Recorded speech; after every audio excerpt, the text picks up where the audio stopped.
Assalamu alaikum class 3. Hope you will be fine. I am Kuratlan, your science teacher from Modern Language School. Unit 3 तक की आपको worksheet मैंने send कर दी थी. आज यूनिट 4 की वर्कशीट करेंगे. सिर्फ यही रह गया सिलेबस में फर्स्ट टर्म के, तो ये आज आप लोग देख लें. If you remember in chapter 4 we have learn about consumers, herbivores, carnivores, omnivores, food chains, food webs, and what happen if we remove or introduce animals in a food web. So do you remember what are consumers? Animals basically eat or consumes other organisms to get their energy or food which is stored in these organisms, so they are called food consumers. What are food consumers? Animals are food consumers, not plants. Then what is herbivores? Animals that eat only plants are called herbivores. Those animals that eat the flesh of other organisms or other animals, they are called carnivores. And what are omnivores? Those animals which eat both plants and animals as their food are omnivores. For example, human beings means us. Then we have studied about food chains. Food relationship between different organisms is called food chain. And if these food chains, two or more food chains are interconnected with each other, they form a food web. Then we study that what happen if we remove or if we introduce animals in food web. अगर हम remove कर देते हैं किसी animal को food web में से, या फिर उसकी जगह कोई एक न्यू एनिमल इंट्रोड्यूस करवाते हैं, जैसे वुल्फ की एग्जांपल हमने पढ़ी थी, तो फिर क्या हुआ था, पूरा बैलेंस जो है वो डिस्टर्ब हो जाता है, वो बैलेंस ख़राब कर देते हैं फूड वेब का. ठीक है, तो आज हम इसकी वर्कशीट देख लेते हैं.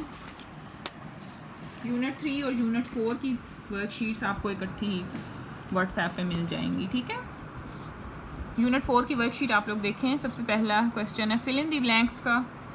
Now first one is animals that eat other animals are called what? Carnivores.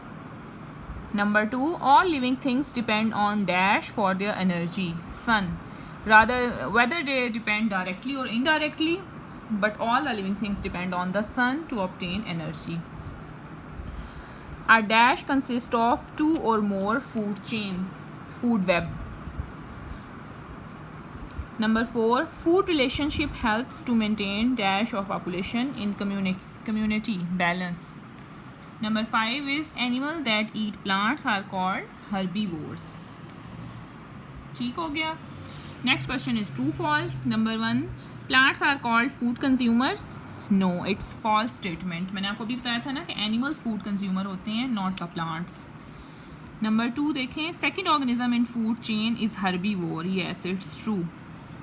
Number 3, voracious means eating great quantities of food. Yes, it's also a true statement. Number 4, food chain always begin with an animal. No, it's false statement. Food chain animals से start नहीं होती बल्कि plant से होती है. Plants are eaten by animal that is herbivore. ठीक है, number 1 पे plants होता है, नंबर 2 पर second organism जो है वो herbivore होता है, फिर carnivore और omnivore आते हैं. ठीक है, नंबर 5 देखें, food chain is also known as energy chain. Yes, true, it's a true statement. Now third question, match the column. 2 column आप लोग कॉपी पे इसी तरह ड्रॉ कर लीजिएगा, कॉलम ए कॉलम बी. आगे आप लोग नंबर भी मेंशन कर दीजिएगा जिस तरह मैंने किए हुए हैं. ठीक है, similarity, omnivores, food web, herbivore, carnivore. Similarity का मतलब होता है likeness. Omnivores those animals that eat both plants and animals. Food web को आपने मैच करना है 2 और मोर फूड चेन से. हर्बीवोर्स कौन से एनिमल्स होते हैं? That eat plants. And carnivores animal eating animals, जो एनिमल्स को सिर्फ खाते हैं वो कार्निवोर्स होते हैं. ठीक है, आप लोगों को यूनिट 3 की प्लस यूनिट 4 दोनों की वर्कशीट्स इकट्ठी व्हाट्सएप पर मिल जाएंगी, तो आप लोग प्लीज़ ये अपनी कॉपी पर पूरी नोट कर लीजिएगा. ठीक है, क्योंकि टेस्ट में मैं ये भी दूंगी साथ वर्कशीट भी. ठीक है स्टूडेंट्स.